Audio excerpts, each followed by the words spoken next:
Okay, so we're going to be talking about parametrization of curves. And what this means is that you're looking at a third dimension. Typically, the third dimension here is going to be time. So you're looking at x, you're looking at y, and you're looking at a third component, a parameter we will call t. Again, usually related to the concept of time. So what we're going to do here is we're going to look at this definition. It says if x and y are given as functions and x equals f of t and y equals g of t over some interval I of t values, then the set of points x, y equals f of t and g of t. So the f of t corresponds to x, g of t corresponds to y. And it's defined by these equations, and it is a parametric curve. The equations are called parametric equations for the curve. So we're going to take a look at an example here, and you see here number 1, it says x equals 4t squared and y equals 2t. All right, and it says we're going from negative infinity to positive infinity. So this is the domain of t. All right, so what we're going to do is we're going to try to, let's say, solve for t. All right, we're going to combine this so that we can come up with a graph in terms of x and y that we know about. Okay, so what I'm going to do here is I'm going to say, okay, well, let's suppose that y equals 2t. That's what was given. What if I solve for t? What would t equal? Well, I'd have to divide both sides by 2, and then I'd have my t. So t would equal y over 2. Now that I know that, I'm going to plug that into my equation for x. And I'm going to say, well, x equals 4t squared, but in place of t, I'm going to write this that I know, which is y over 2 quantity squared. So let's see what that looks like. All right. This is going to be x equals, and then it's 4 times y squared over 4, which the 4's end up crossing out. All right, and then I can say, well, x equals y squared. And this is something that I can graph on the coordinate plane. So let's go ahead and figure out, using a table of values, what those points are so that I can go ahead and graph them. So let's go ahead and take a look here.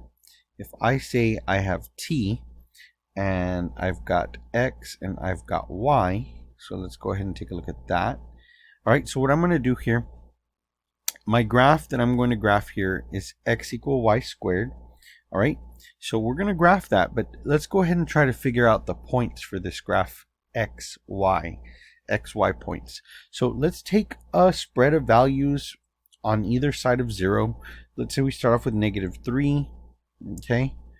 And then we can do -2, -1, 0, 1, 2, and then 3. Okay, so it's kind of symmetric. All right, well, I'm going to plug in -3 in my x parameter.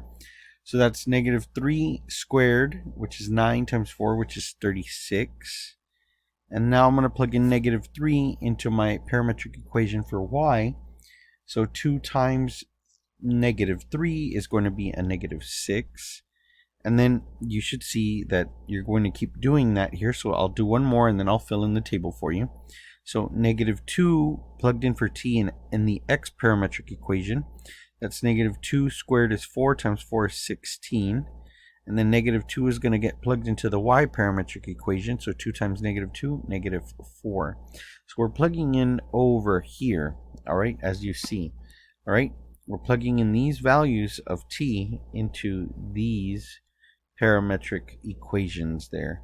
All right, so what I'm going to go ahead and do is I'm going to fill this all out for you. So here is the completed table for you. And what we're going to do is we're going to take a couple of points that we can plot here on the graph. And we know we can plot the vertex 0, 0. So let me pick a color like red. All right, and then I'm going to pick 4, x is 4, y is -2. That's this point down here. And then I'm going to pick the upper point, which is 4, 2, which is up here. And then I'm going to trace this parabola. Okay, it's sideways. It's oriented sideways. right? But the parabola is going to look like that, and it's going to go off, of course, to infinity. All right. Now, if we wanted to describe what this is doing, we would say that it's going, from the bottom to the top. Okay, it's moving outward to right here. If you see the bottom, it's going up like this, and then it's going out like this. So from the bottom to the top, that's the orientation anyway. If you're talking about the movement of, let's say, a particle, all right, it's coming from off in infinity and going towards infinity. It loops back around. So this is, I mean, if you're discussing the particle motion, that's what's going on there, right? So there's that example there, and I think it's a really good example to give you the gist of how to graph these parametric equations. But let's go ahead and take a look at another example.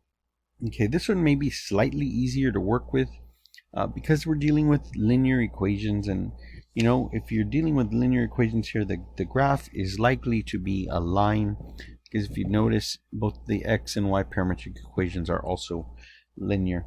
So what we're going to do here is we are going to say that x equals, let me switch color here for you, x equal 5t plus 2. So I'm going to solve again for t. So it should be no surprise that it's just x minus 2 all divided by 5. And now what I'm going to do is I'm going to substitute that into my parametric equation on y. And that is to say that y equals 15. And then we're going to plug in the t here, times x minus 2 over 5. Okay, plus 14. Now you should start seeing that you're going to get a linear equation here. And I think the important thing to note is what happens here with this 15 divided by 5. That just gives you a 3. So we can just say y equals 3, parenthesis, x minus 2 plus 14. Do some very light distribution. Y equal 3x minus 6 plus 14. And finally we have y equal 3x plus 8 as our equation. And that's very easy to graph, but we can go ahead and make a table of values here, and I'll show you what that looks like with your parameter t. There we go. And again, we're going to take some values. We could take -3, -2, -1, 0, 1, 2, and 3. All right, and we're plugging them into the parameter. So you plug in -3 in for the x parametric equation, and you should see you're going to get -13. And you plug in -3 into the y parametric equation, and you should see you're going to get -31. Plugging in -2 yields a -8 for x and a -16 for y, and I'm going to go ahead and fill that out for you. So just wait a second.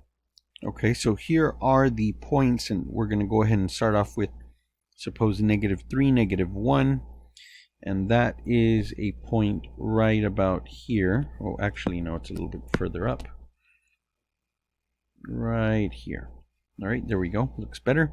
And now we're going to do the rise over the run with this y equal 3x plus 8. Obviously, the viewing window of this graph is not going to show us the full graph here, but let's do rise over run.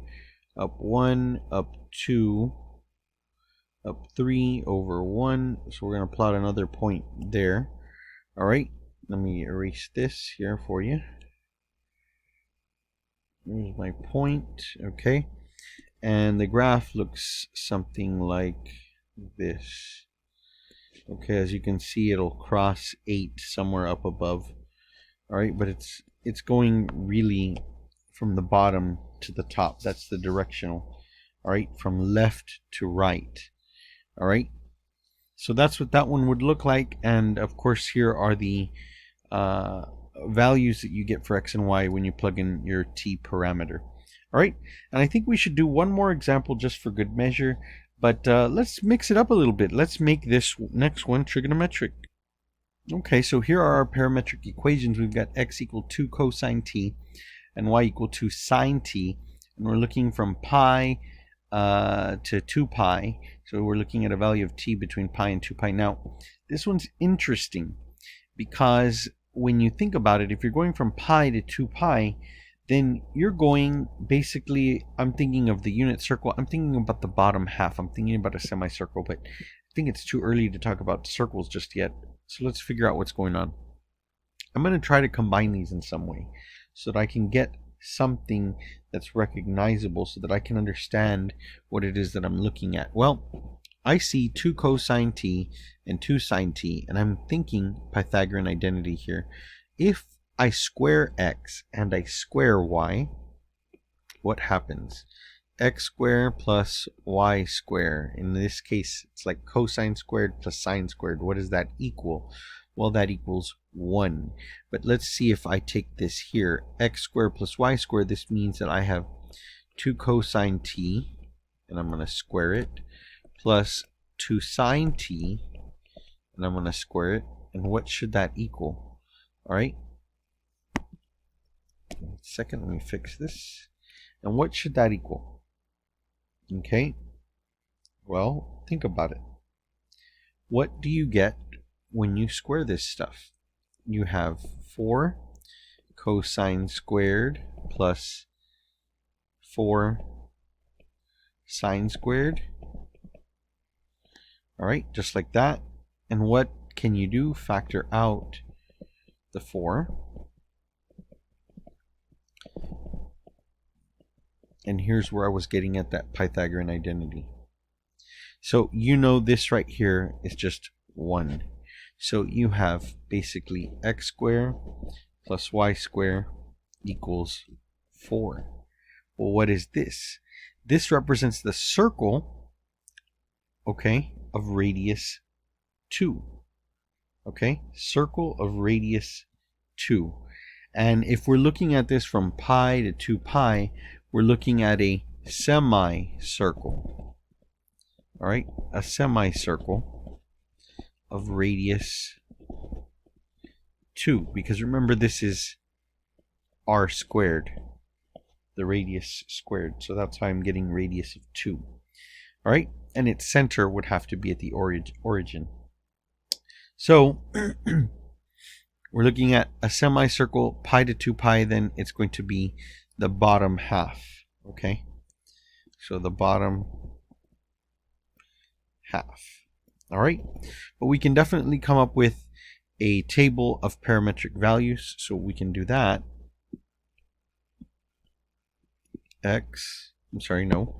T, so used to writing x first, x and then y, and we're going to plug in values like pi.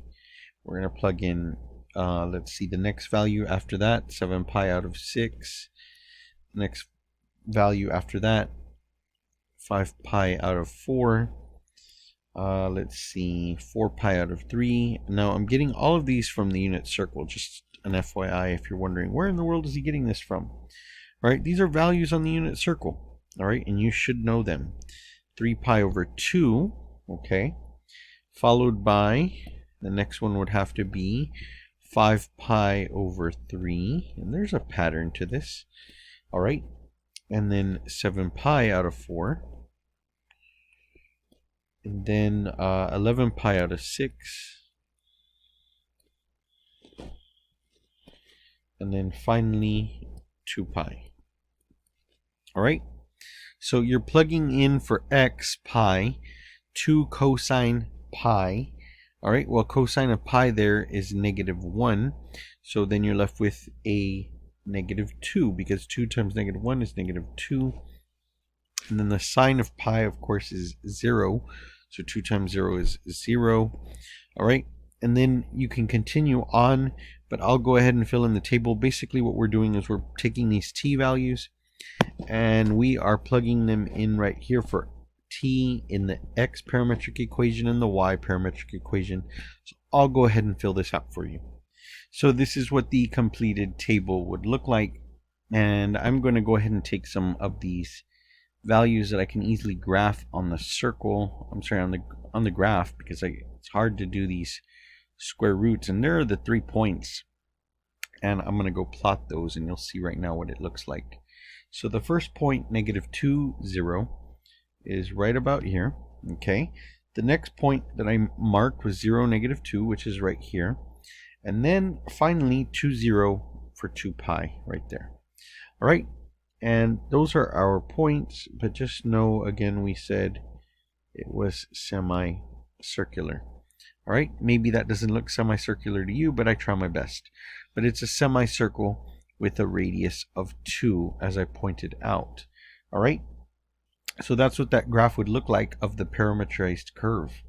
All right, so again, parametric equations, not a real big deal. You're just adding in a third component, but otherwise everything else works out to be very similar to what you've done before with functions and functional analysis and stuff like that. So, as always, I hope this video was helpful, and remember, like and subscribe.